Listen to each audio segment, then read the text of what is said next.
Good afternoon and welcome to Signs of Destiny 2004. Our first part of our program is the Friday Afternoon Institute with Dr. Jose Arguelles. I'm your host, Chet Snow, and I'm not sure if my wife is in the room. I think she's out at the registration table, so I'll get a chance to introduce her this evening when we start the main part of the weekend conference.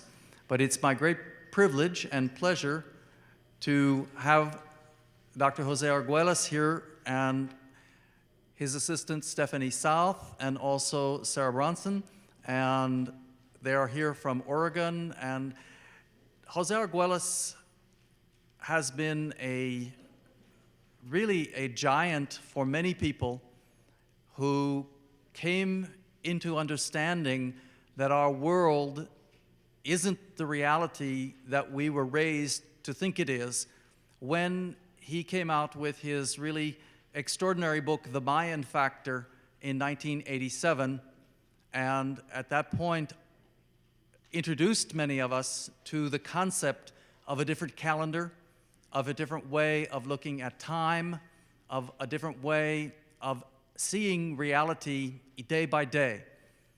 I won't lie to you and say that I have become adept at understanding all that he has so extraordinarily researched and put together, either from the ancient Maya or from his own research or about the new calendar system and the 1320 system instead of the 6024 system. But I find that it is a goal worth striving for, because as he has so wonderfully said, and I know as he will introduce the calendar in more detail to us this afternoon, it is how we situate ourselves in space and in time that in fact creates a resonance within our mind, and that resonance is either in sync with the resonance of the universe around it or it is not. And unfortunately, our system that we have been using for thousands of years is not. And now it's time to get in sync with that resonance, that the universal resonance. And that, I think, is the most important message that we can learn about in this particular time. I also know that this particular year has been chosen in a way as being very important as we come in the last 8 years of the time spell of the ancient Mayans and up to the year 2012 by our current dating system. It's really hard, you see, in speaking to people, not to speak in terms of our current calendar. But without further ado, I do want to have Jose Arguelles come and be our teacher this afternoon, and we welcome him. Thank you very much.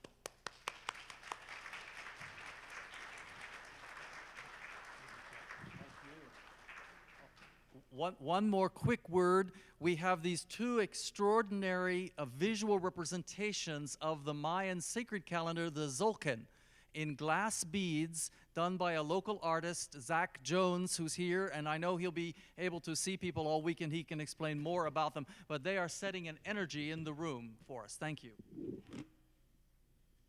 Thank you very much, Chet, and good afternoon, everybody. Is everybody comfortable and up close enough to and enjoy and appreciate the proceedings?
Well, welcome to all being on the road to 2012, because all roads lead to 2012.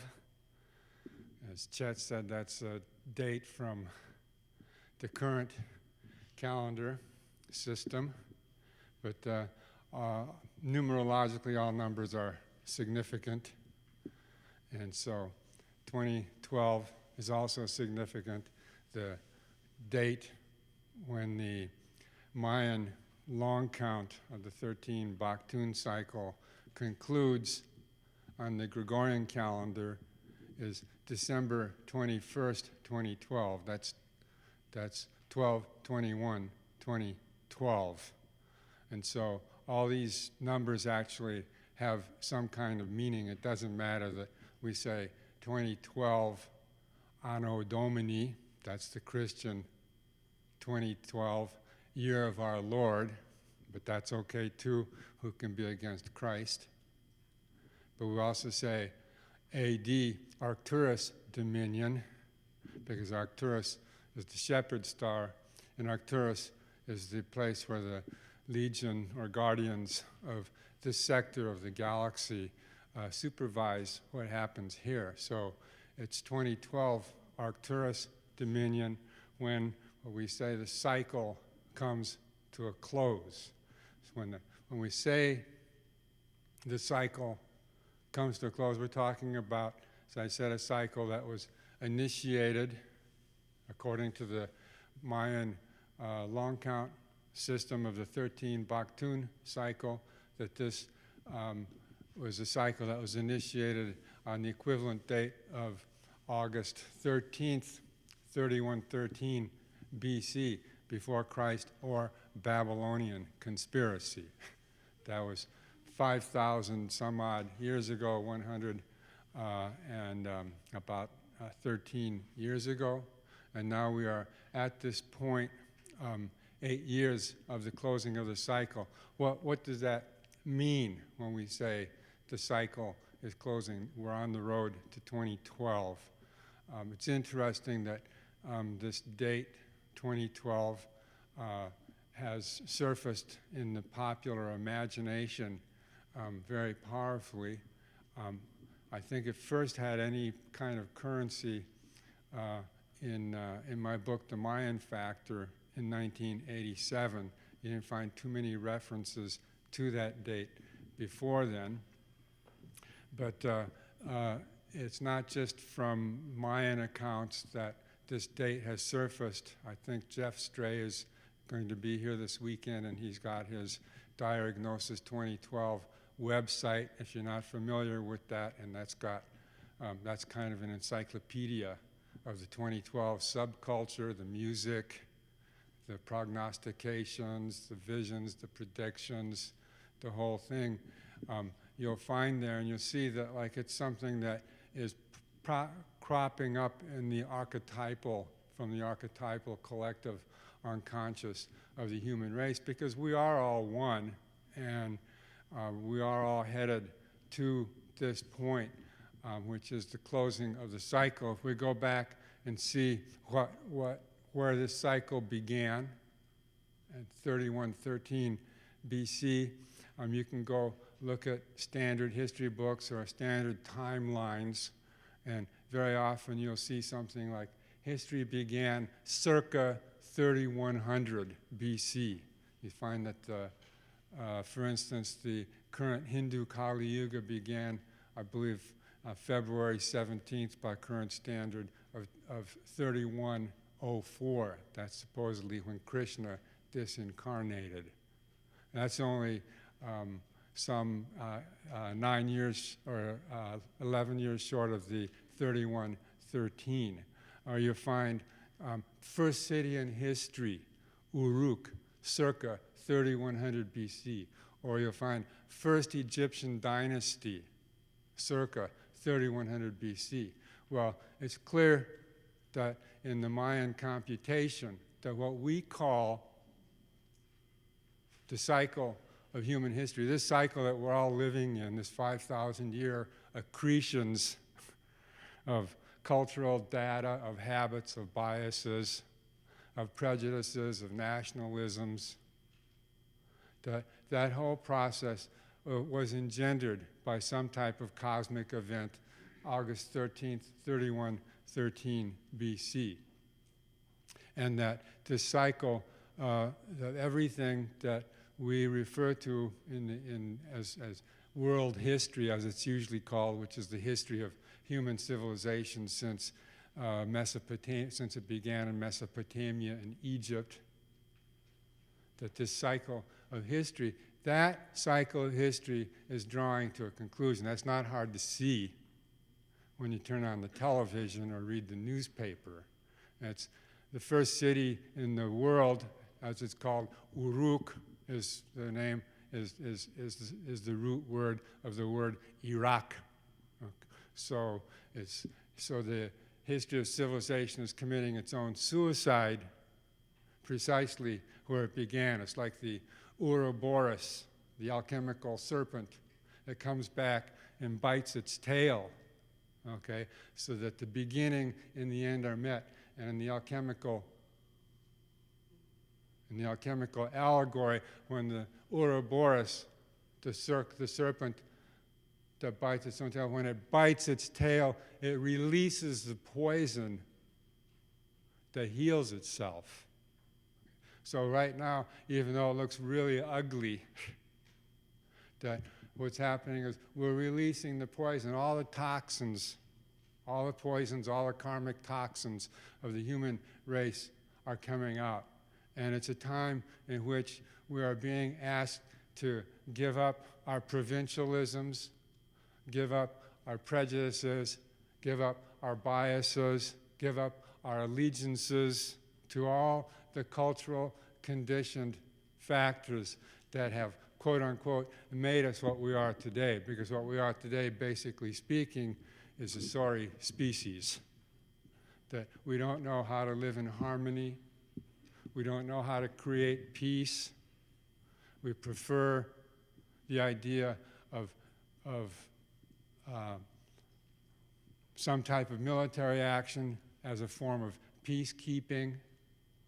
We're living in a world of upside-down values, what the Hopi call the Kuyanaskatsi, the world in reverse, the upside-down world. And that's because this world is coming very rapidly to an end. The values that have sustained civilization no longer have any real currency, that we cannot expect any longer solutions to be coming from the system that sustains itself by these values. On November 3rd, after the election of George Bush, I wrote a brief paper called The Death of America. And I put that out, and I thought, was I being too radical? And then someone sent me a big article that appeared in the Pravda newspaper in Moscow, which was obituary for the United States of America, July 4th, 1776, November 2nd, 2004. So it's a perception that's increasingly sinking into the human race that this ain't working anymore, that this has run out of steam, that we actually are living in a world of chaos, that this chaotic world is run and dominated by values that drive us deeper and deeper into a despiritualized materialism, that to quote Allen Ginsberg, the soulless Moloch is what rules the world, just this blind materialistic force. And that when you end up with a planetary civilization, the Earth civilization, dominated purely by materialistic values, by a system of values which is thoroughly hypocritical, that then you've come to the end of the road. It's not just the end of the road of one civilization, but of the planetary civilization itself. It's important to become utterly disillusioned if you really want to become enlightened. Just totally disillusioned. Don't hold on to anything. I was thinking about all of this. I've been on a retreat for about 3 or 4 moons before coming. This is the first time I come out. I feel kind of like Rip Van Winkle. I'm just coming off a little bit, and then I'm going back into retreat some more. But it's really important. I was thinking about this, and I realized when I was coming here, I said, you know, I ceased to be a human being. Why? Because I needed to see clearly. I saw that if you keep identifying being a human being, all human beings are encrusted with egoic biases of an unconscious nature, an unexamined nature. And we have to rise above every single egoic bias, every single acquired cultural bias, if we really want to see clearly and to survive what's ahead of us. So this is the road to 2012. At first it seems, wow, man, that's really a bad trip. This dire, catastrophic prognostications. Well, like I said, it's not hard to see the writing on the wall, or like Bob Dylan said, you don't need a weatherman to tell you which way the wind is blowing. And we can see which way the wind is blowing. It's not just what's happening in Iraq and the war on terror and the militarization of our values, but it's the global warming and many other factors, including the HAARP, the High Altitude Atmospheric Research Program in Gokona, Alaska, which is going to be fully operative in 2006 and will be able to affect the ionosphere and any weather system anywhere on the planet. Do whatever it feels is necessary as a form of warfare. So we have a lot of signs that are very clear that everything is changing rapidly, and of course, when something comes to an end, you have to kind of draw back and see, wow, this is a planetary phenomenon. This body that we have called civilization is actually now in a state of decomposition. It's literally decomposing. Some parts of it seem to be like in a dying person, you know, a huge immune system comes and tries to battle at one point. But no matter how hard it battles, all sorts of other things come up and keep striking it in other different places. So fighting back isn't going to do the trick. Letting go will. What does 2012 mean? 2012 means that we are going back or going forward to a new cosmic order of reality, because at this point we live in a totally chaotic order of reality. We live in a state of absolute and supreme chaos, and that this is a sign, this entropy of this particular civilization is a sign that the ground is being cleared,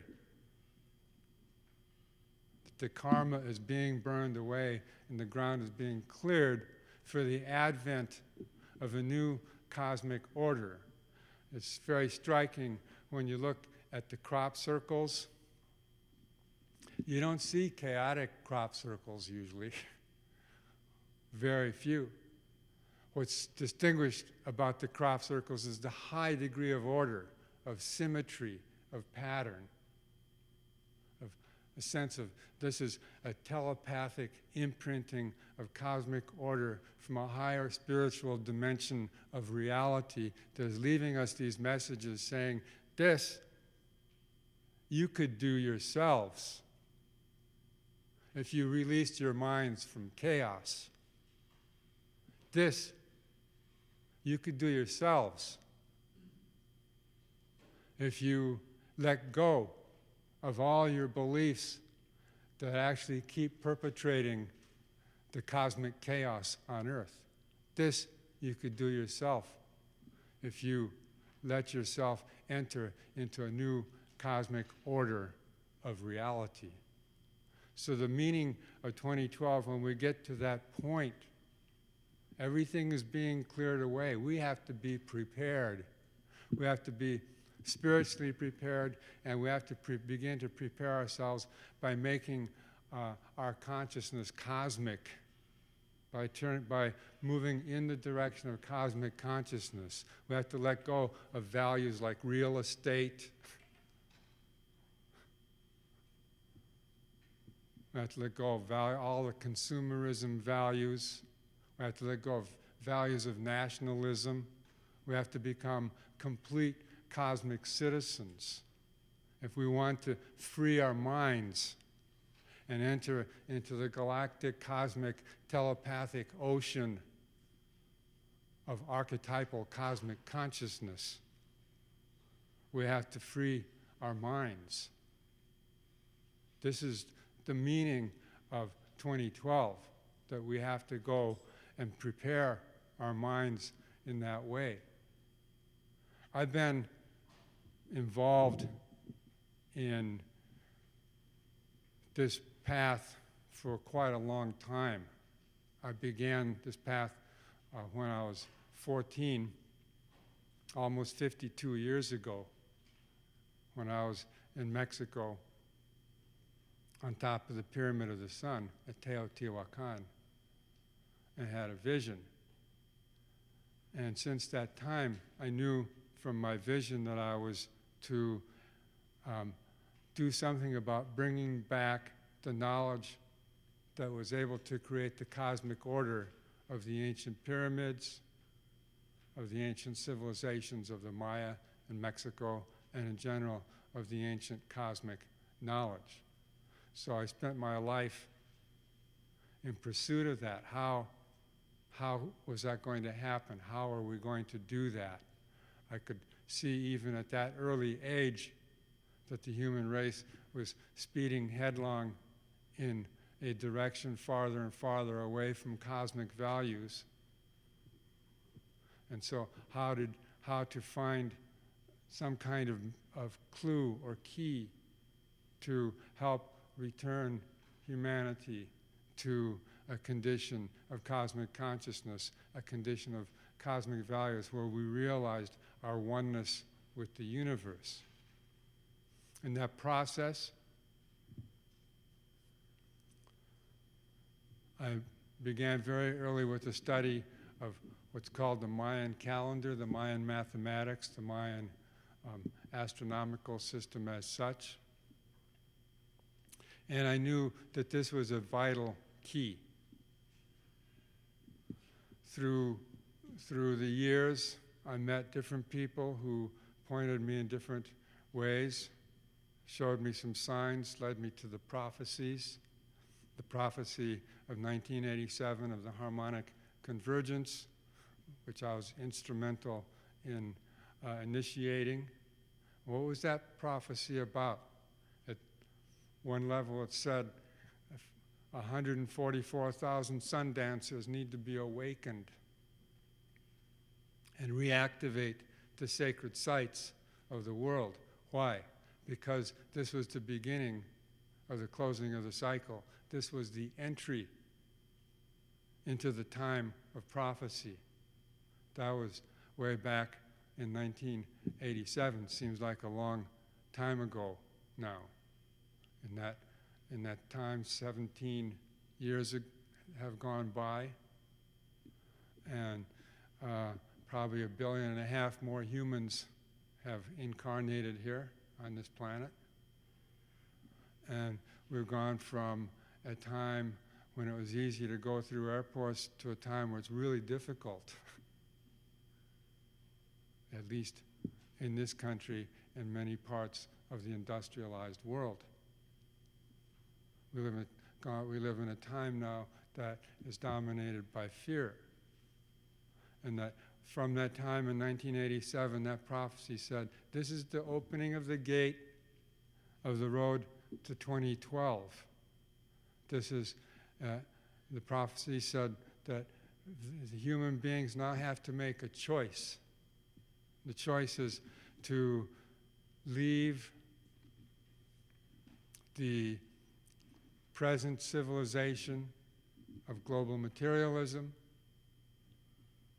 and enter into living once again in tune and in harmony with the cycles of universal nature. And that if humanity was able to do this, then 2012 would bring heaven on earth. And if not, then it would see the destruction of planet Earth. Well, as I said, there's many factors today, right now, that you can see the handwriting on the wall.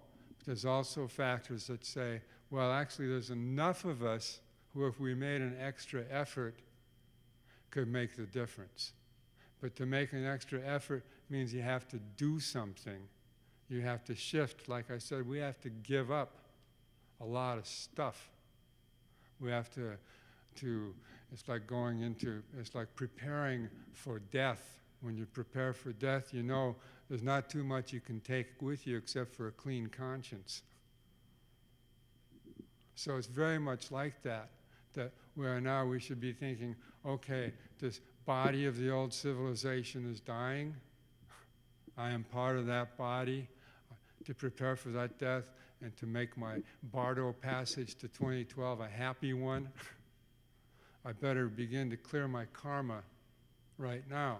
I'd better begin to prepare right now for how I make a safe Bardo passage to 2012.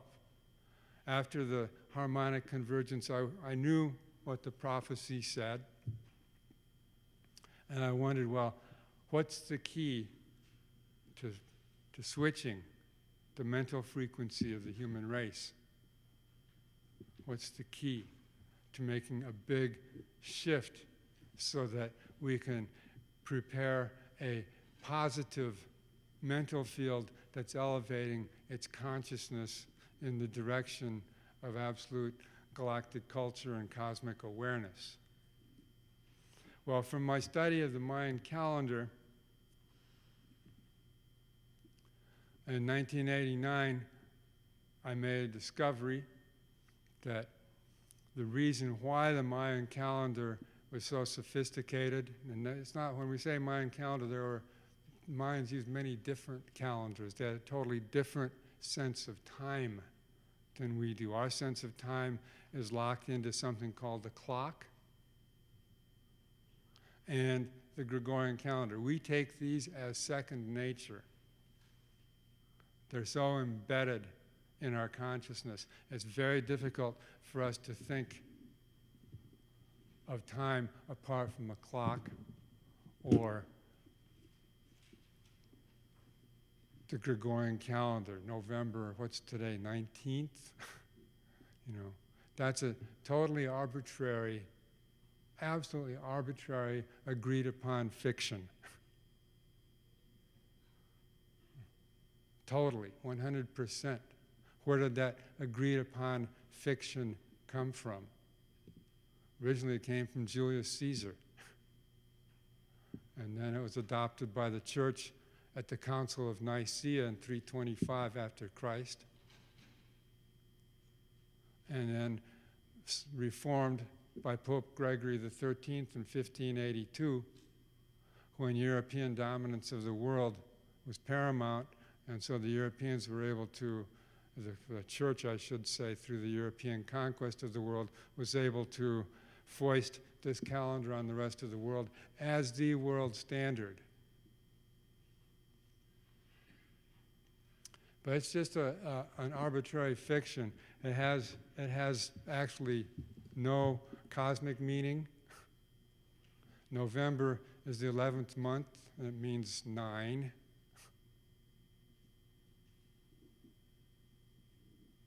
December is the 12th month, and it means 10. And January is the first month, it means doorway, and February is the second month, and it means entrails for divination. We don't know anything, virtually speaking, about this system of time that we lock ourselves into, and yet we have a hard time giving it up. We don't, you know what dogma is? Dogma is when you accept something that you never questioned. So one of the principal dogmas in the world is this calendar and also this clock. When you accept something that you never questioned, and it happens to be the instrument that shapes your whole sense of time. And you say, in this culture, you say July 4th, and everybody knows what that means. That's because the calendar is a macro programming device. All of the programming of the society and the culture that uses the calendar is in that calendar. So it's a way in which we create a what's called an annual feedback loop that keeps us entrained in a particular perception of reality. And we can't even see that. As I've said very often, we're like the goldfish in the water. They don't know the water's dirty. They're just swimming around in it. And that's the same with this calendar. We can't see it. We can't see how it shapes all of our perceptions. Now it's going to be Thanksgiving, and everyone's thinking turkey, and then it's going to be Christmas, then it's going to be New Year's. So these are all these, and then it starts over. What starts over again? What starts over again on January 1st? You say, well, it's not going to be 2004 anymore, it's going to be 2005. But what is it that starts over? It's just this program in your mind. It's an arbitrary mental program. But we're all so embedded in it, we don't even know it. We just accept it. It takes us along with it.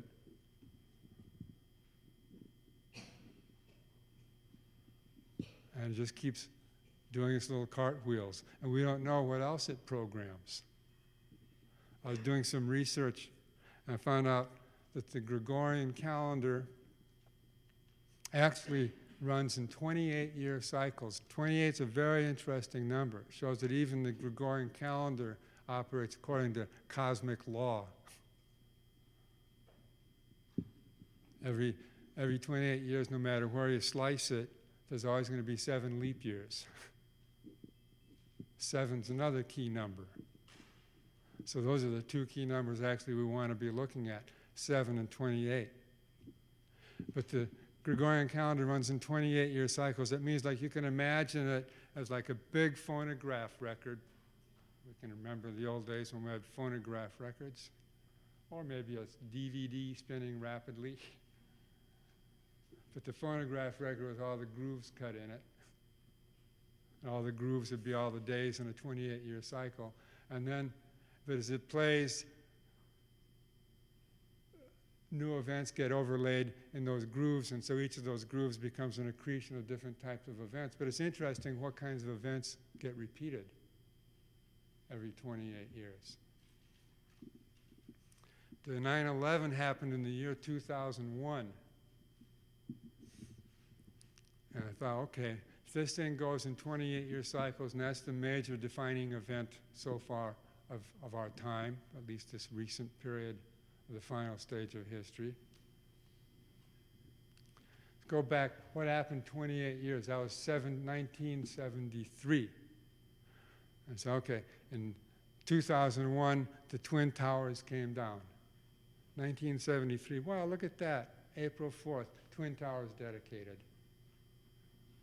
They were destined for one 28-year Gregorian calendar phonograph record cycle. That and no more. What else was programmed into this 28-year cycle?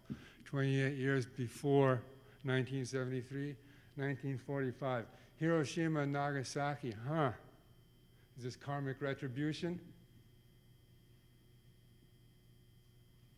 War? Terrorism? Twin Towers? Well, what happened 28 years before 1945? 1917, America enters the First World War. Russian Revolution. go back another 28 years, 1889. Uh-huh. You like towers? The Eiffel Tower, the world's tallest building, was built in 1889. You can see this program we're repeating. As a 2001, we get this. Who wants another 28-year cycle of this? What will the world be like in 2029? The Pentagon thinks it'll take probably that long to fight its current war.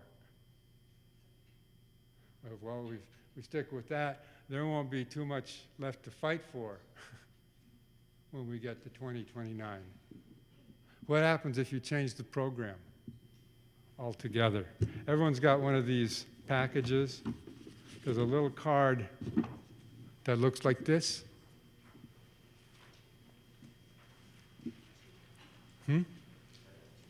Yeah, does everybody have one of these folders? No, okay.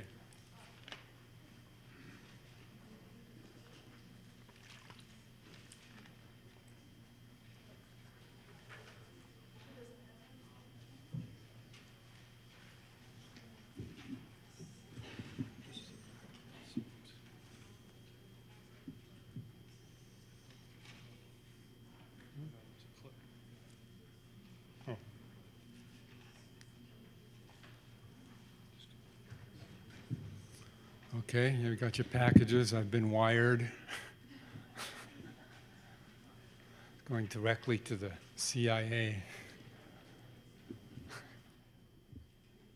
Okay, everybody found the little card? Nope. If you don't have one, we're not out of packages. Look on with your neighbor. Are we out of packages? Okay, we're going to get some more. In the meantime, look on with your neighbor if your neighbor's got one of these. Okay, on one side, you'll see irregular 12-month Gregorian calendar. Okay? Okay. That's the calendar for the 2004-2005 school year. Okay? The gray area is when you're in school.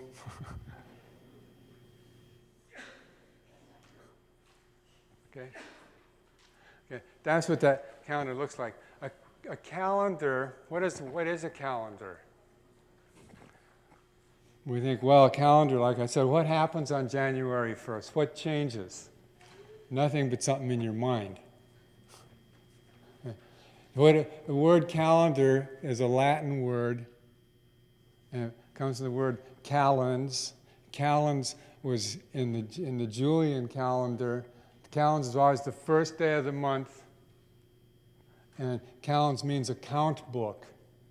It's when you pay your bills. So a calendar is a schedule for paying your bills.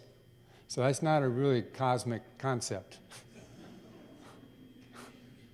But you can see why we live, according to this calendar, why we live by the ruthless philosophy, time is money.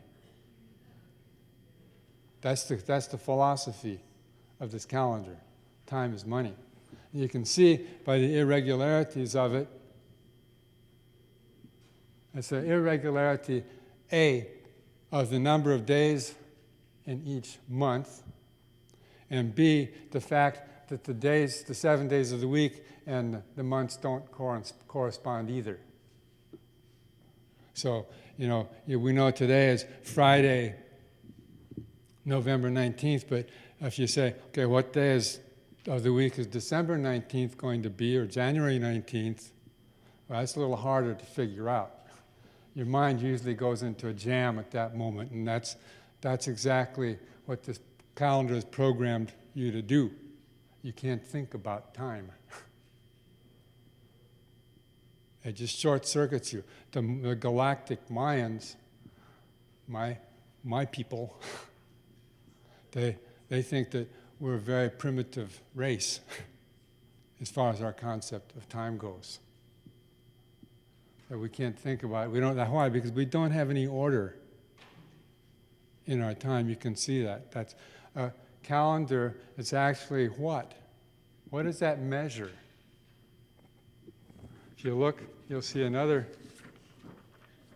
piece of paper, one that looks like this. We've made a study package so you can take this home. And if you didn't understand everything the teacher said,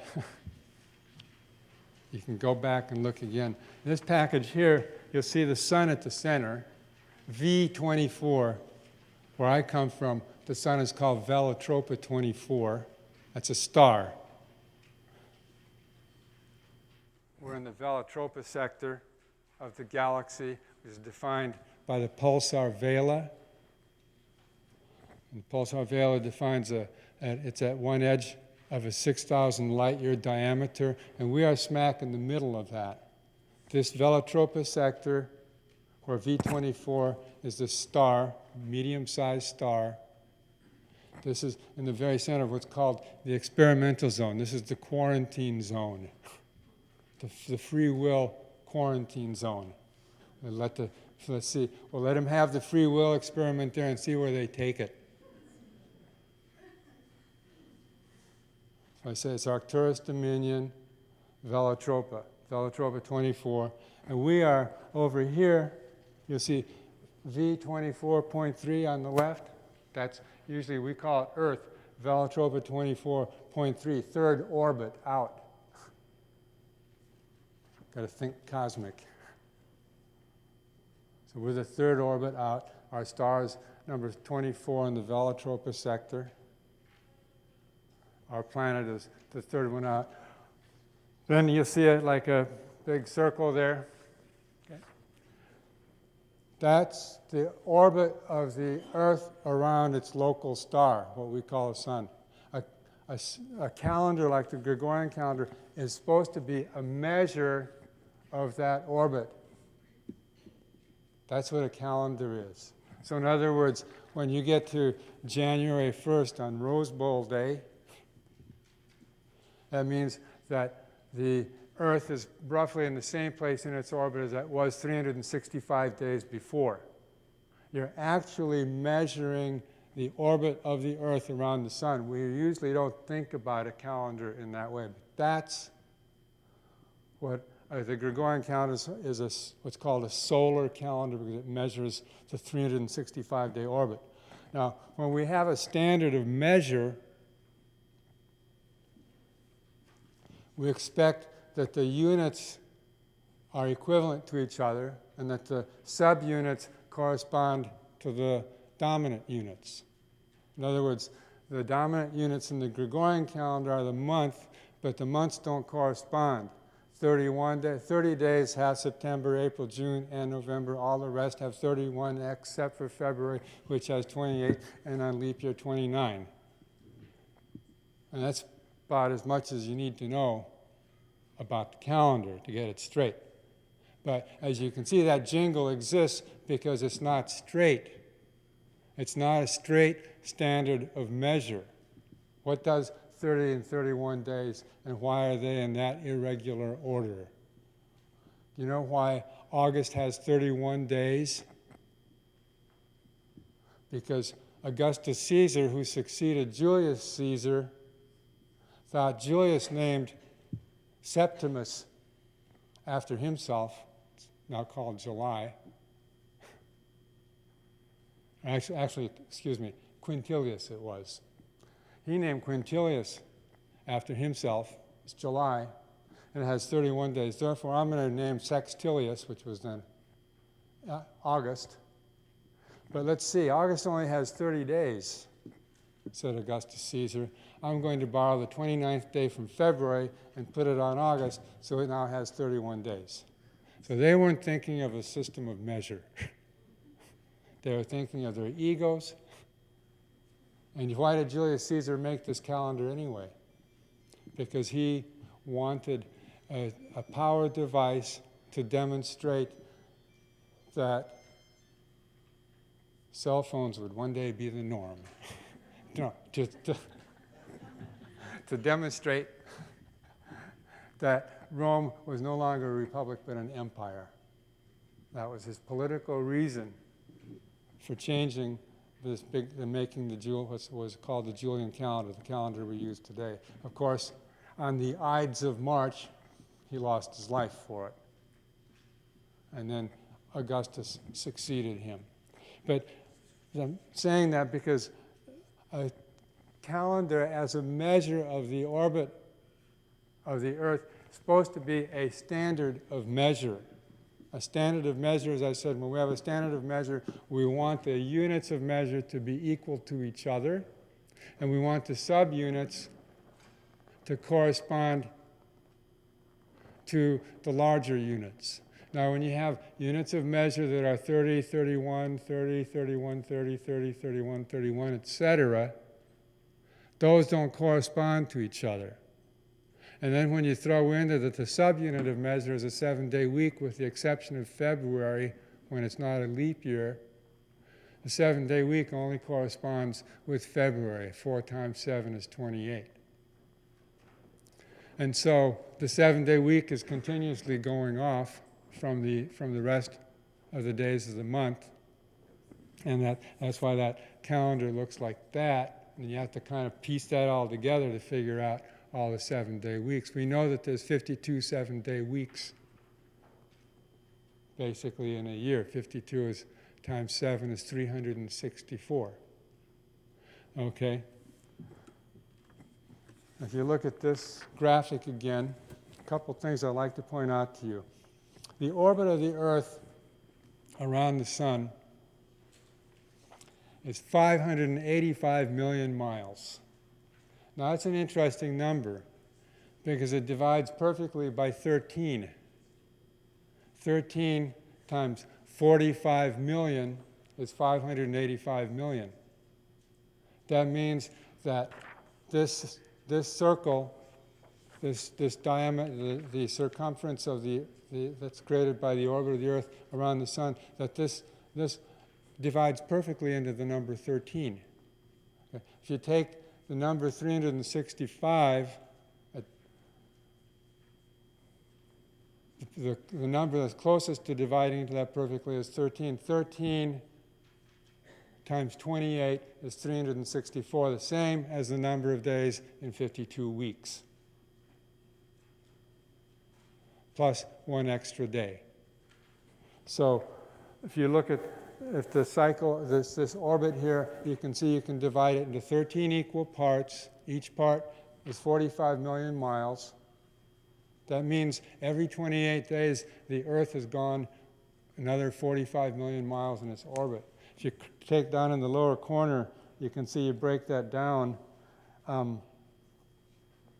We're traveling at the rate of 1,600,000 miles a day. We're traveling 66,666 miles an hour, 1,111 miles a minute, and 19 miles a second. That's how fast we're going. Why are we going so fast?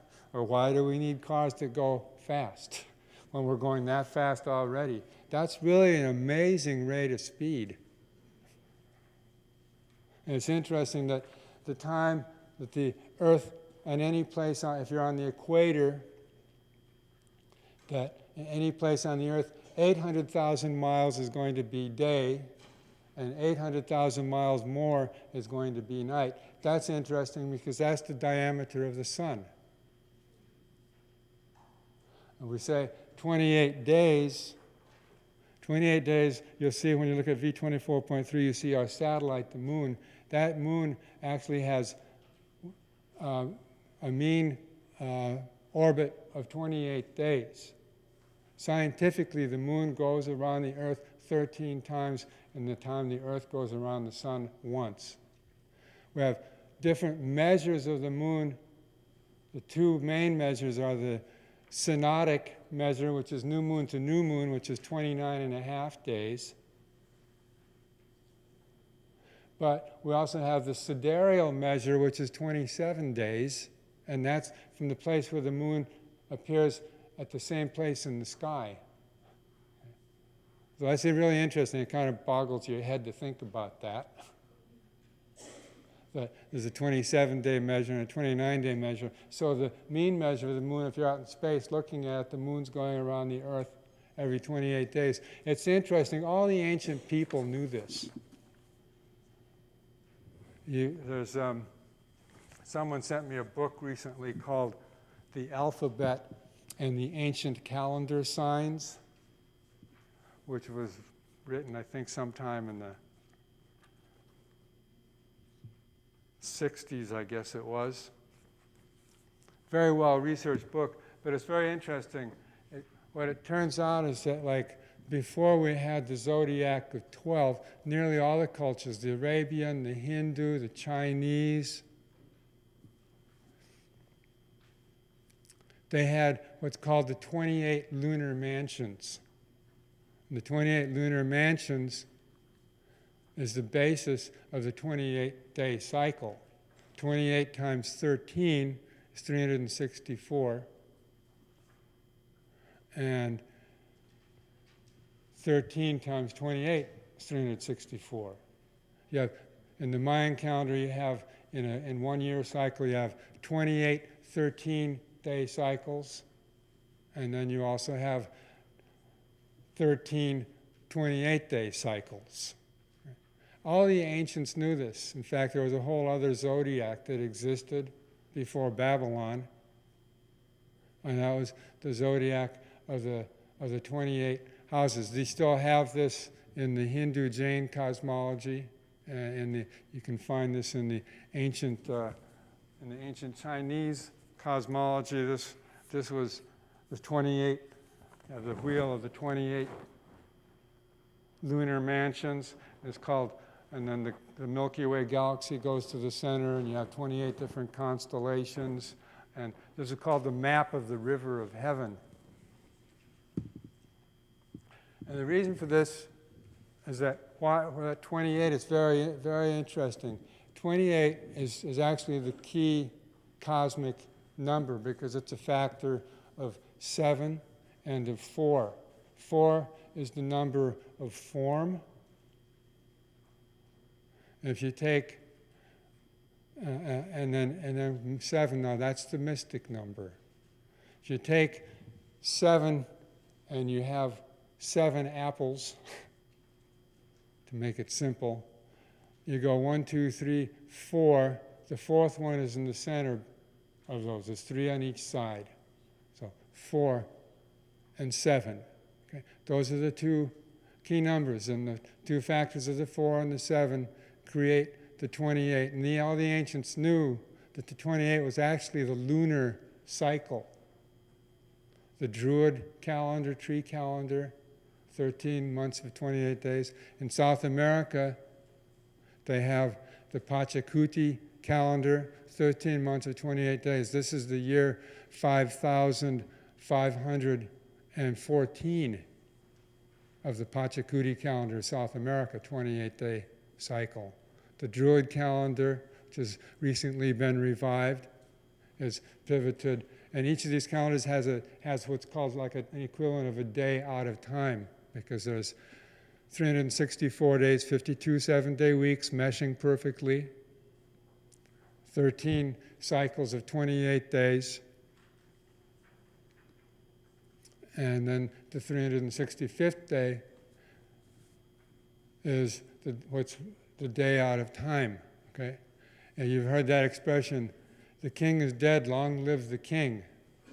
Well, in the ancient Druid times, the 365th day of the year, the king was tested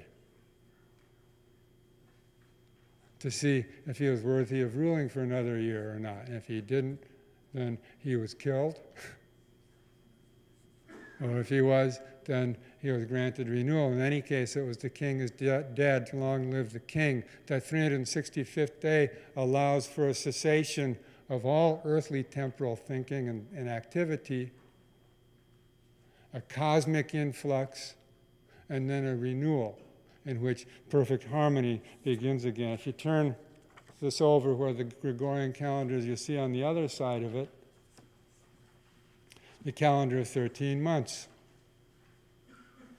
And you see, if you look at the Gregorian calendar, you're looking at absolute irregularity. If you look at the 13-month calendar, you're looking at absolute harmony. It may be, some people say, oh, that's too simple.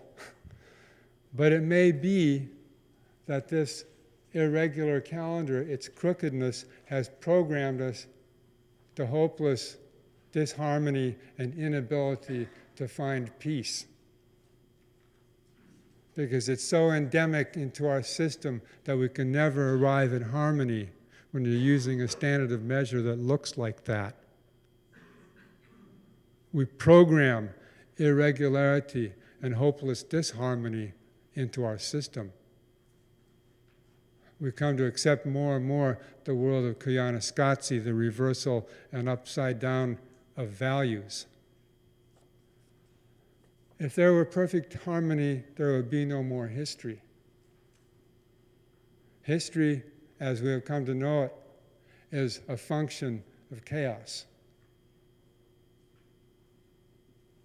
It's a succession of empires that, and systems of government that still are empires, that end up in increasing forms of materialism that create total chaos. Why? Because when we live in a world of just purely materialistic values, then we are putting spiritual values in the back seat, and it's actually a spiritual universe.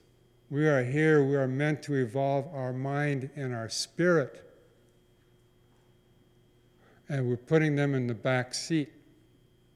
One of the biggest news of the day is that Kmart bought Sears for $11 billion. I was thinking, God, did the guy write a check for that? Pay to the order of Sears, I own you now.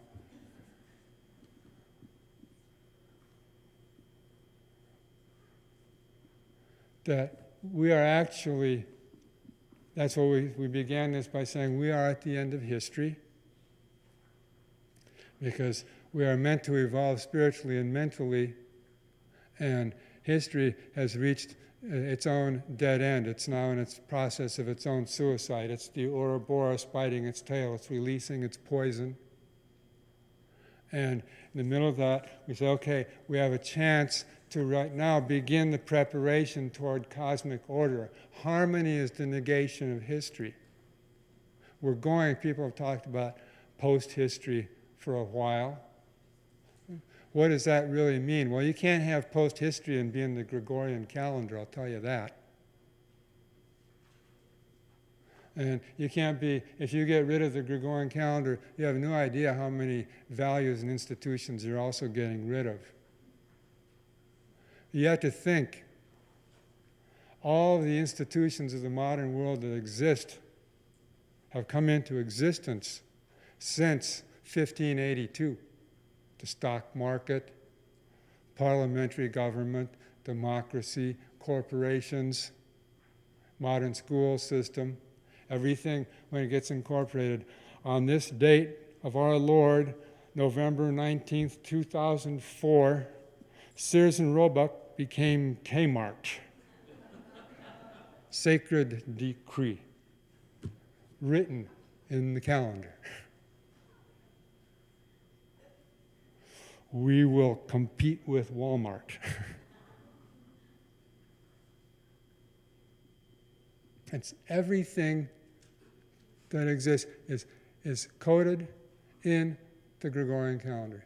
Even if you're in Dar es Salaam or in Yemen or in the People's Republic of China, you have to have a Gregorian calendar.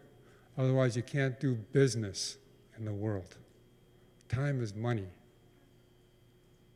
The dominant system is ruled by the dominant calendar, which is the Gregorian calendar. That's the system of hopeless irregularity. When you have the negation of history, perfect harmony. If this is the root, underlying root of our, I'm not saying it's the cause of our moral dilemmas. I'm not saying it's the cause of our crisis, but it is the system the mental, unconscious mental system that keeps us locked into being hopeless planetary losers.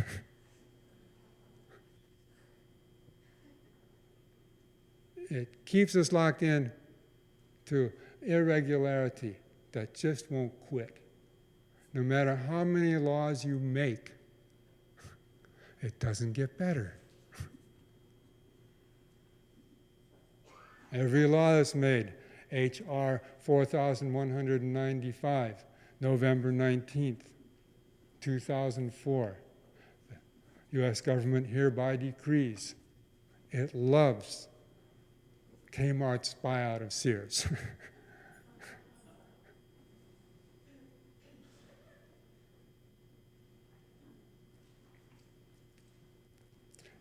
If you are going into post-history and you're preparing for 2012, you want to begin to prepare your mind and make a shift that will actually be a shift.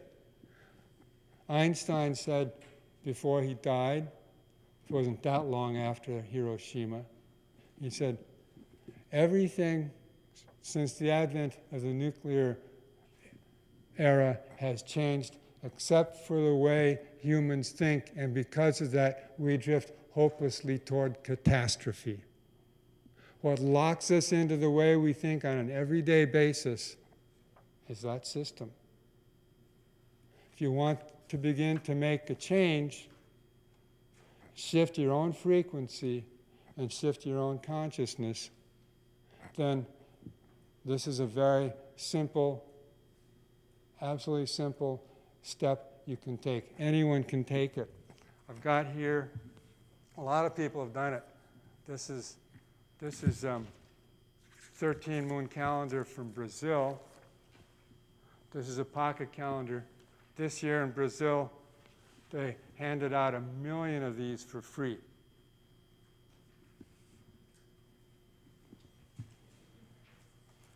This is nice.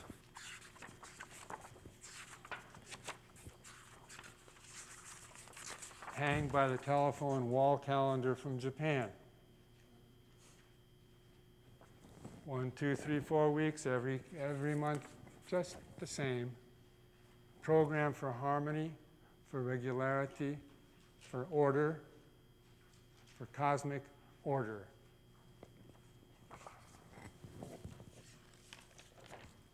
This is a 13 moon poster calendar from Russia. 1, 2, 3, there's 5 moons, and then another 4 here, and then going around to the 13th moon there. Similar one, again from Japan.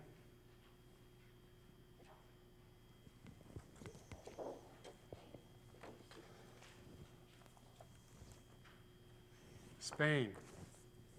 There's a calendar of harmony because when you're in the 13 moon calendar, you're harmonizing at minimum 3 cycles, the lunar cycle, the solar cycle, and the 260-day galactic cycle. And then from that, there's all sorts of other harmonic subcycles. And so this calendar from Spain for this year in color form shows you all the patterns of all the harmonic subcycles that are operating. Here's one from Chile.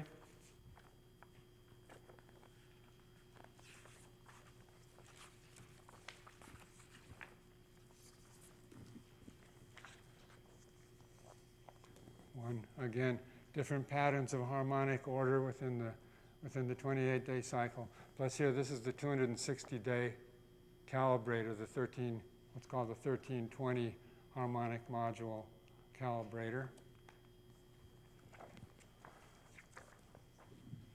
It's also from Chile, just a simple wall calendar, because the 28-day, 13 moon 28-day calendar is perpetual. You actually would put Hallmark out of business because this same calendar works every year. The reason Hallmark's in business is because this one changes all the time. can't figure it out, so you need Hallmark. But actually, this is a perpetual calendar. Ultimately, when you get on this calendar, you get to a point saying, oh, we don't need a calendar at all. We've actually entered timelessness, which is where we really want to go. You can't get into timelessness when you're locked into hopeless irregularity or the mechanical clock. We haven't even talked about that. That's perpetual. You know, that's every year it's the same. What a lot of people don't know is that here's an American one.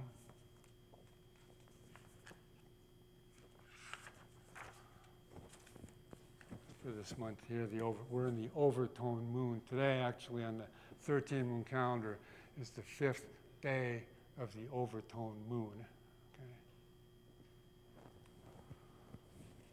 What a lot of people don't know is that there was a calendar reform movement in the early part of the 20th century that was actually taken up by the League of Nations, the predecessor to the United Nations. And the top calendar of choice to replace the Gregorian calendar was the 13-moon, 28-day calendar. It was the favorite of the International Chamber of Commerce. The International Chamber of Commerce said, what was that? The International Chamber of Commerce said, hey, this will make accounting easy. This will make accounting really easy. Eastman Kodak was one of the strongest proponents of that calendar. That calendar got shot down by a strong lobby of the Vatican, of course, which is the most infested in the Gregorian calendar, because this calendar has 13 perfect months, 28 days each, 52 perfect weeks, and then one day out of time, the 365th day, which we call the Day of Peace and Culture. And the Vatican said, and that day is no day of the week at all, no day of the month, no day of the week at all. As I said, it's the time where you can have a galactic breath and then renew the cycle. It's the cosmic meaning of that. The Vatican said, if we adopt a calendar, and nearly all the calendars that were being proposed wanted to be perpetual, and wanted to keep the 7-day week, and to keep the 7-day week in a 365-day cycle and keep everything perpetual, you need to have the 365th day be no day of the week at all. The Vatican said the 7-day week was set in motion by God at the beginning of creation, and if we break the succession of the 7-day week by a day out of time, we will plunge the world into terrorism, social chaos, and war. Well, you can just see exactly where we are today. As a result of that effort, the whole calendar reform movement bogged down, and by the time, this was in the mid-1930s, and in 1939 the Second World War began, and that pretty well put an end to that. Afterwards, the status quo was even more ensconced in the old order. In 1956, the United Nations Committee on Social and Economic Thought tabled the concept of calendar reform indefinitely. In 1961, Vatican II Council said, we'll accept a calendar reform as long as it doesn't break the succession of the 7-day week and doesn't mess with the movable Easter. Easter, you know, why does Easter happen on a different day every year, every different Sunday? Because Easter falls on the first Sunday after the first full moon after the spring equinox, except for when it's the same as Passover, and then it's the Sunday after that. Well, you know, we can laugh at these things because we're laughing at our own irrationality that we cop to these things. And as I said, the outset, we really want to be cosmic citizens. We want to be at one with the universe. We want to attain to that state of ascension or universal transcension where we are all in the same common state of mind, that we are all feeling the same universal love, that we have all transcended all of our differences, that we've all been able to forgive absolutely everybody. That's what we want. And we have to make steps to start to get there. And this is, if we are actually where we are as a species, the meaning of 2012 is that this current evolutionary cycle is now coming to an end. Upstairs they're going, okay, do we give this gaggle a renewal or not? Have they proved themselves worthy? Can they handle not destroying a planet? Do we renew them? Do we give them an evolutionary upgrade? 2012 is coming soon. They need a final exam. Give them a final exam. See if they can figure out that their sense of time is screwy. And that if they can make of their own free will, which is how they got in this jam in the first place, if they can make of their own free will a shift in their timing frequency, maybe we'll give an upgrade.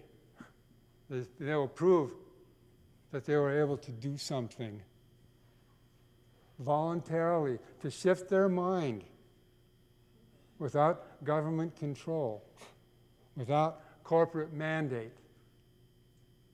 Across the board, this calendar that I was showing you is being followed by people in more than 90 countries now. 10 years ago, it wasn't even hardly known about. That's because, and it's been, especially since the 9/11, people have been responding even more rapidly. This calendar is now there's groups in Tel Aviv using this. We were able to go to Baghdad last March and leave calendars there. It's being taken up because it's a unifier across the board. Mahatma Gandhi, in 1934, writing in the Journal of Calendar Reform, said he was really behind this idea of changing the calendar. Why? Because it was a unique way of unifying people in a peaceful way to transform their world and their way of thinking. Precisely the point Einstein was making.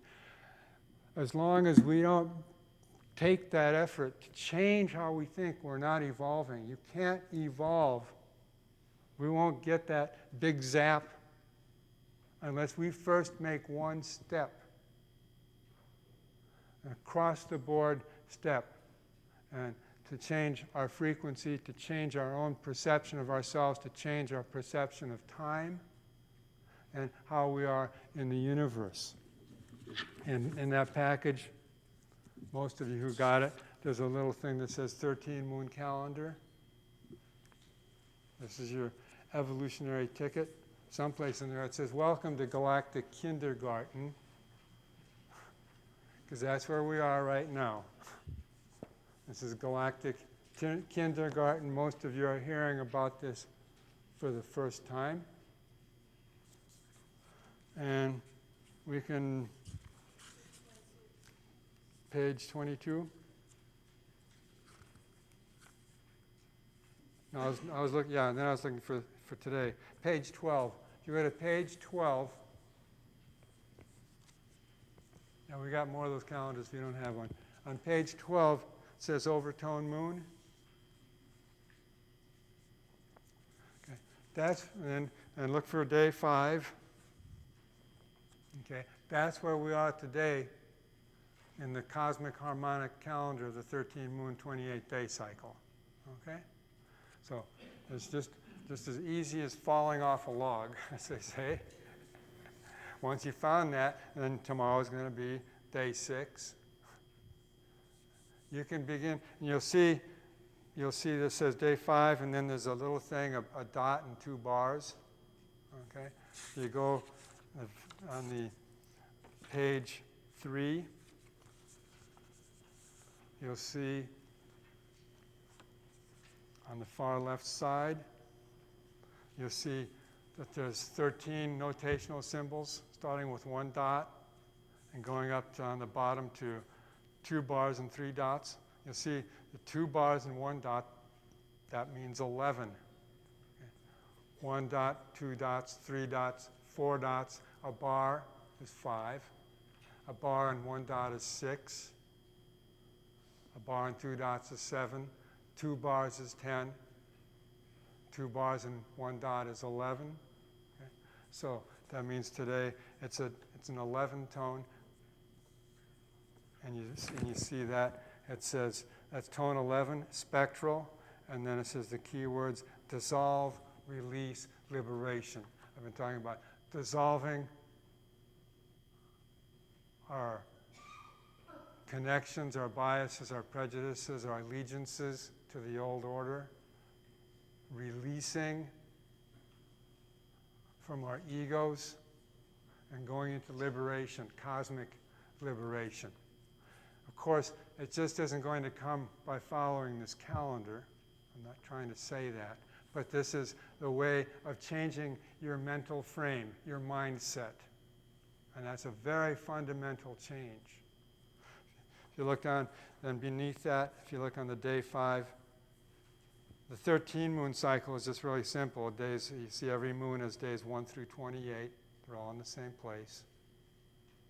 And then what the two bars and the dot, and then beneath it is a symbol. Okay, this is the 260-day cycle. So we have a 13 moon 28-day cycle, and we have a 260-day cycle that are perfectly synchronized, so that in 52 years, on the 5th day of the overtune moon, once again it will be the spectral tone with this symbol, which is the eagle, spectral eagle. That it will return in 52 years. It means with the 260-day cycle and the 13 moon 28-day cycle, in 52 years, in 18,980 days, no 2 days are the same. Okay? So that, in other words, next year, overtone moon 5 won't be spectral eagle. It will be crystal sun. And then the year after that, overtone moon 5 won't be crystal sun. It will be cosmic serpent. So it keeps changing. Okay. So you're dealing with the synchronization of 2 different systems. The word that we use more and more is a synchronometer. Synchronometer, a measure of synchronicity. Because time is the factor, is the universal factor of synchronization. This was the Mayan secret of time. Time isn't duration. The essence of time is that time is the universal factor of synchronization. The function of what we call a calendar is to synchronize us with our planet, with our moon, with the sun, with the galaxy, with the stars, with the cosmos, to put us in sync. We call it the synchronometer. So, on this, I'm still sticking with overtune moon 5. You see that little symbol of the eagle. Then over here on the next page, on page 4, you'll see there's 13 tones, and then there's 20 symbols. You come down, you see number 15. Everybody got that? See number 15 there? That's today, the eagle. And then it says, this is the blue eagle, and its keywords are vision creates mind. Okay. So that means that every day, not just overtone moon day 5, but there's a quality, an affirmation for each day that helps you become a better human being. So everything is positive. There's no negatives. It's harmony. There's no negatives in harmony. So everything is a positive. It's a power.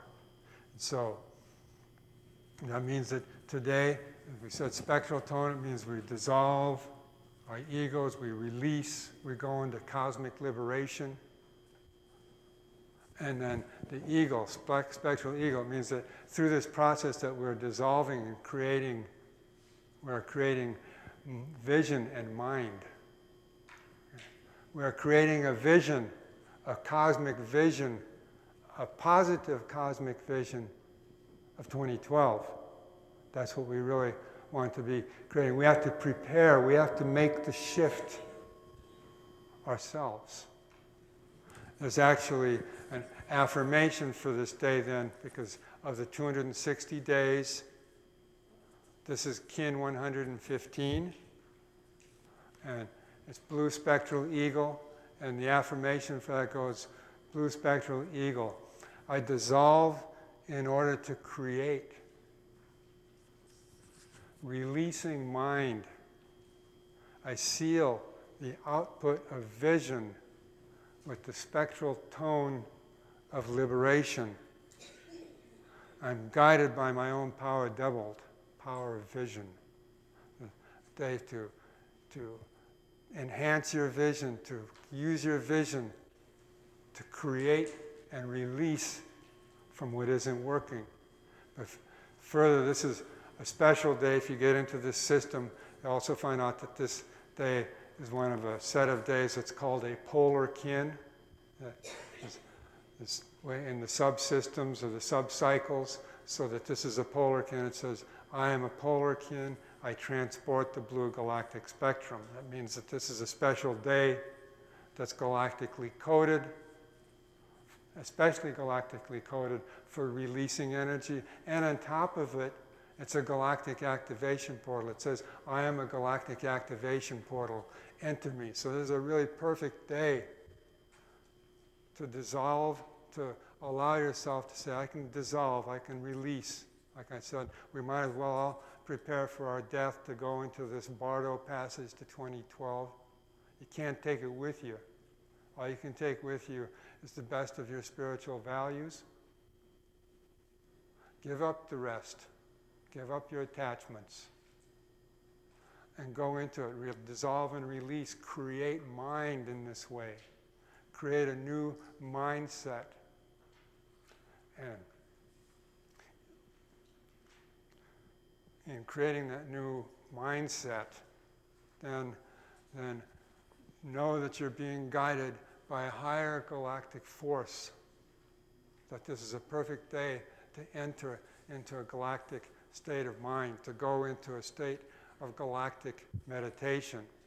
As I said, just following this isn't going to just change your mind or your consciousness automatically. It will change your mindset. It will change your frequency.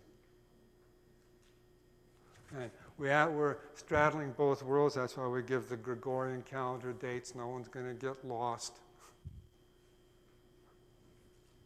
But you do have to, if you want to begin to evolve, you have to do something to make a shift that's so fundamental. This is a really fundamental shift. After a while, you'll get to the point of saying, what do I need my watch for, and throw it into the lake. But first you have to make this shift, because this is the shift that gets you moving into conscious harmony. So you can locate yourself there, and you can study this. There's tons of study material. This is a galactic kindergarten. If you don't have one of these, or you want to get more, back on the back it says Foundation for the Law of Time, Post Office Box 156, Ashland, Oregon, 97520, www.lawoftime.org. You can get more of these, just write in or whatever, call up and request them, and we'll send them to you. This is, as I said, this is just the beginning. We have to understand, as I said, the meaning of 2012. that we have gotten to a point where it really is the end of the road. That the whole old order has really ceased to work. That we need to, we can't just, no one likes to be a victim, no one likes to sit passively by. We want to be able to know, what do I do? How do I spiritually prepare?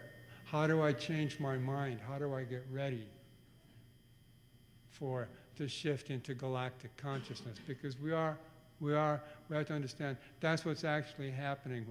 What looks like a real mess on the TV screens is actually the ferment of the cycle of evolution wearing itself out, and in preparation there's a new cycle. Like I said, post-history is not going to be in the Gregorian calendar.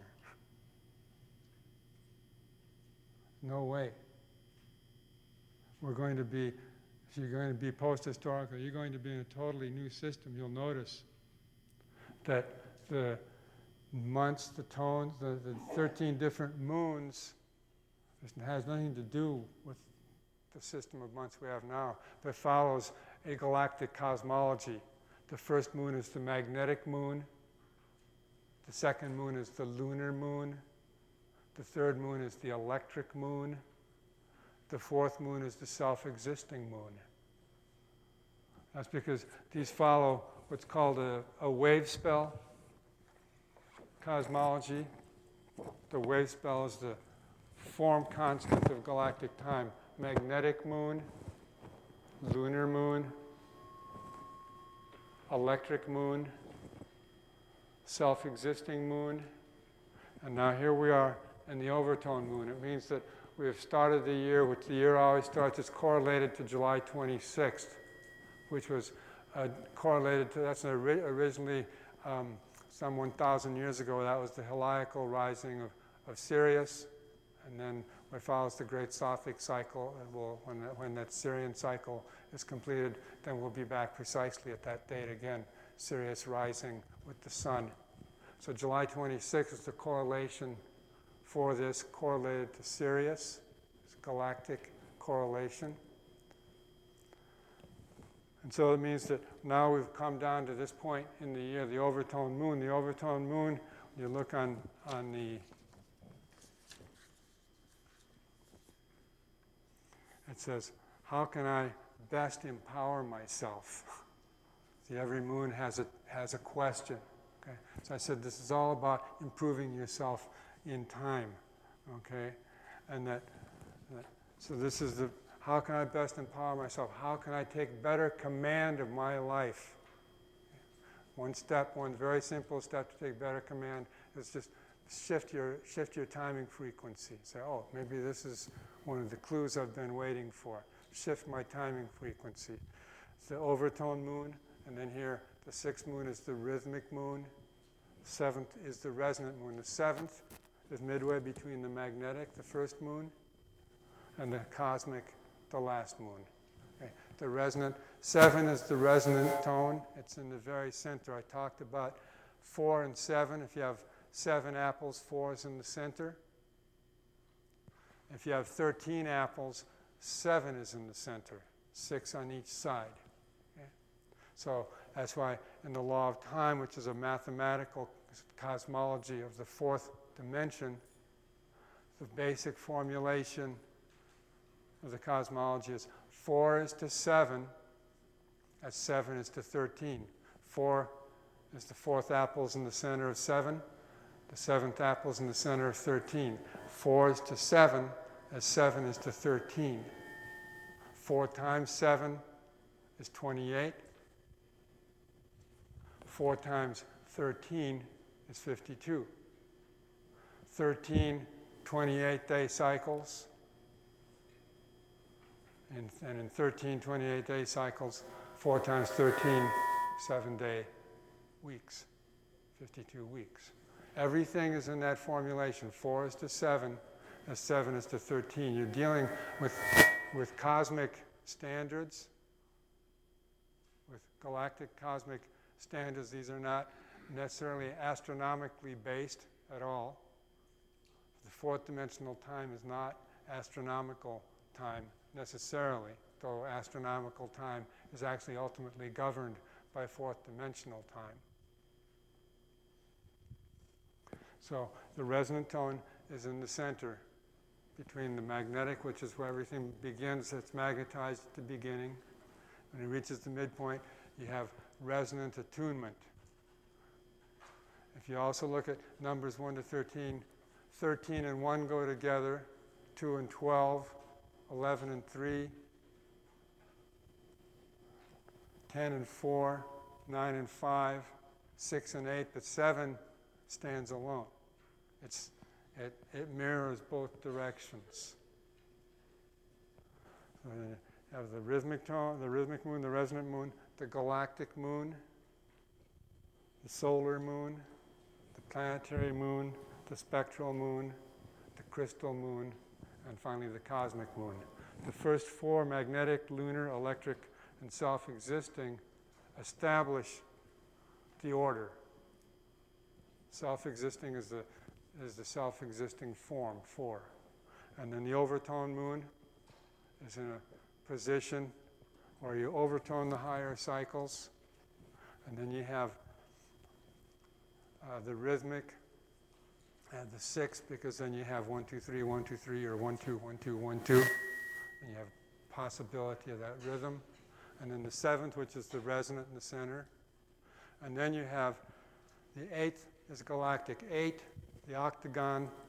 You look in the Sufi symbolism, the 8, the octagon, that's the cosmic order.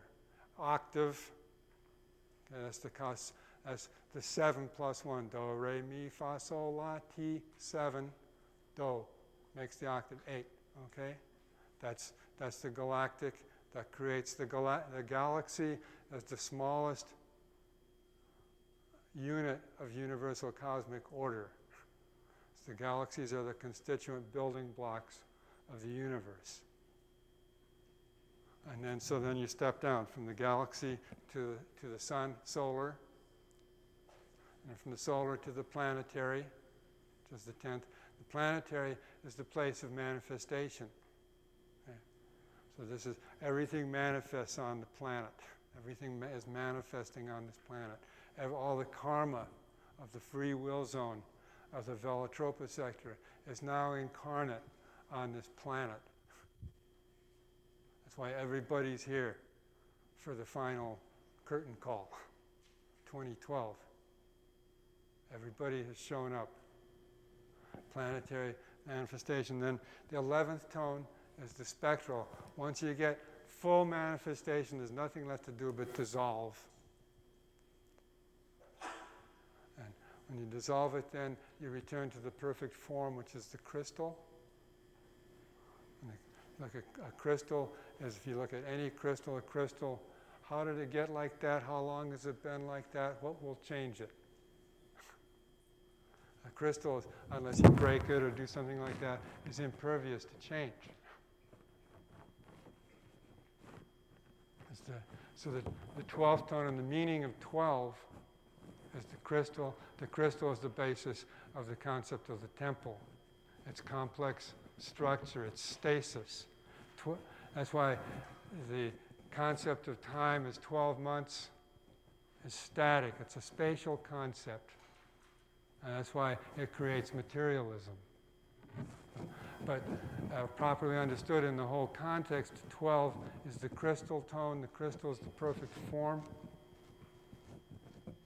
It's the number of the temple.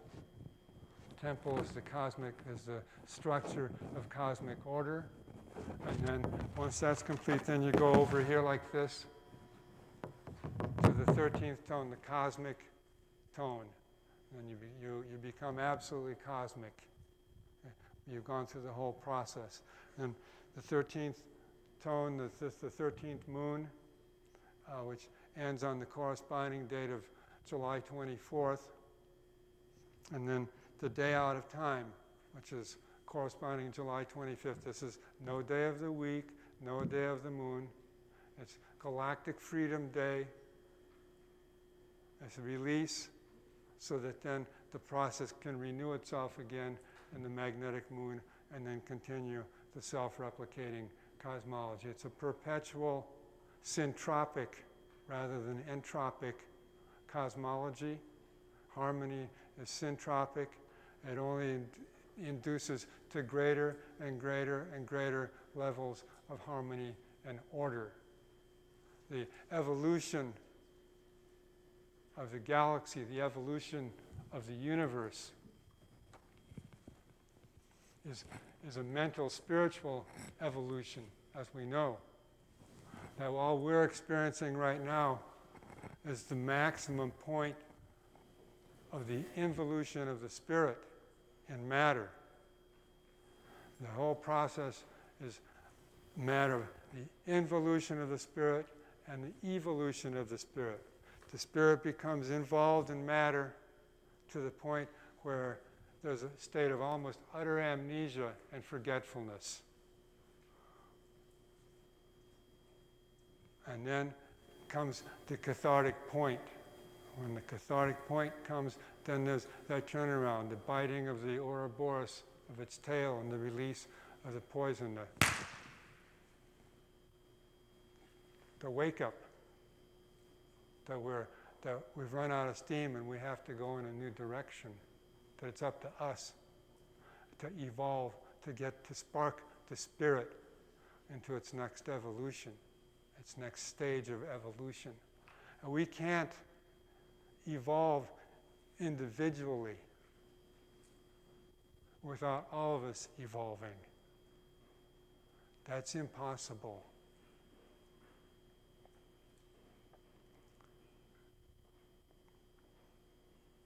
Some of us go ahead, say, hey, guess what I discovered? There's more to it than Walmart. It might not sound like a big discovery, but you'd be surprised. They're planning to put a Walmart at Teotihuacan. That's not evolution. So yes, there is something beyond that. And so, but those of us who go ahead say, it's our responsibility to come back and say, wait, we're following the wrong game plan.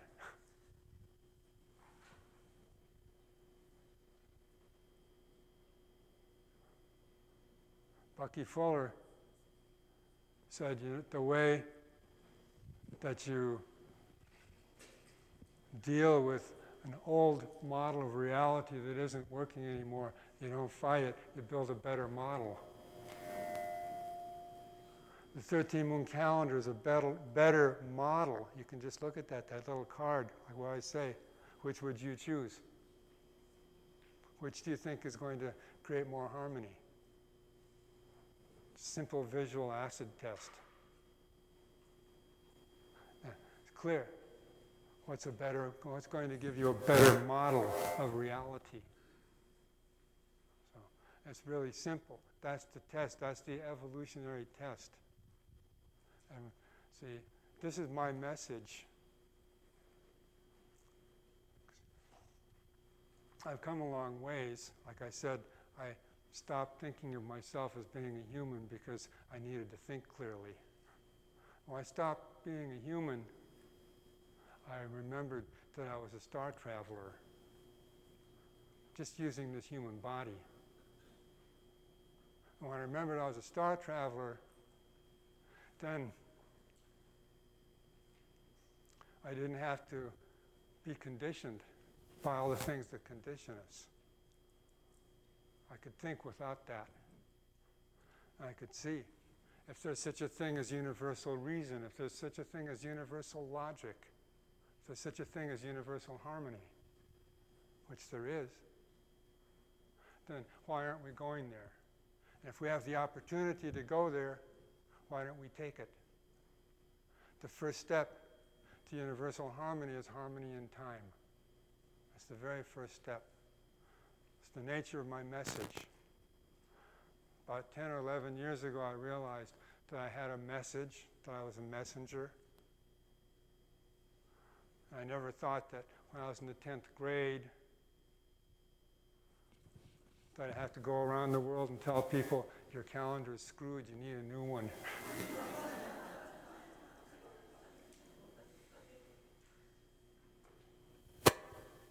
And I realized you can't do that unless you know that this is a divine message. This isn't just some deal, some intellectual shell game. It isn't just something because I want something out of it. You don't get anything out of doing that.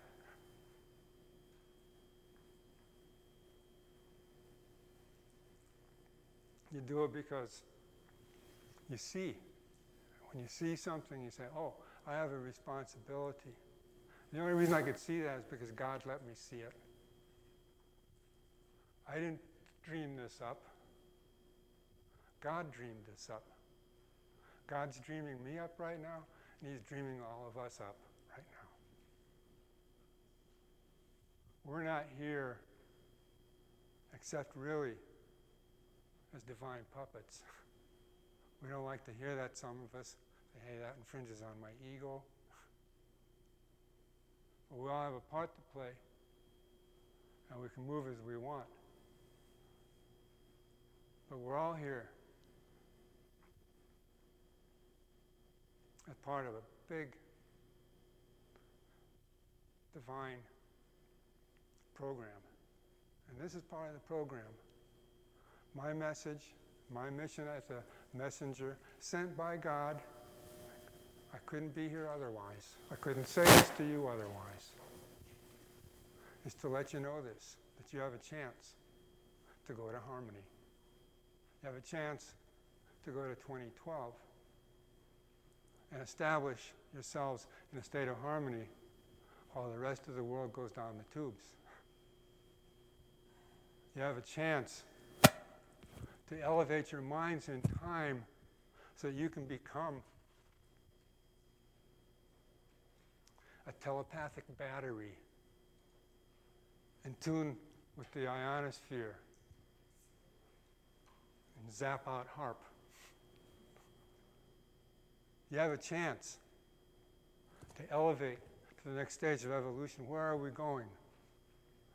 We're going to the noosphere, the mental sphere of the planet. The planet is going to develop its planetary mind and its planetary consciousness. And we're the agents. But we can't do that unless we all get in sync with universal time and universal harmony. Then when we do that, we're going to advance guard of us to become a telepathic battery, a geomagnetic battery. Then we're going to perform miracles. But we have to get unified. We have to get unified and in sync with universal galactic time.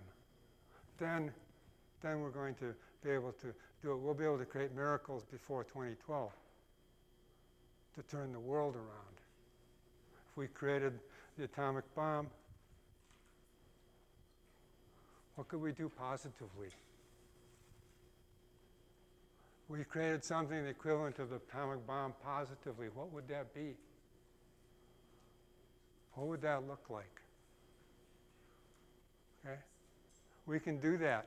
Our brain waves are synced to the electromagnetic field of this planet. But we can't sync our brain waves to that electromagnetic field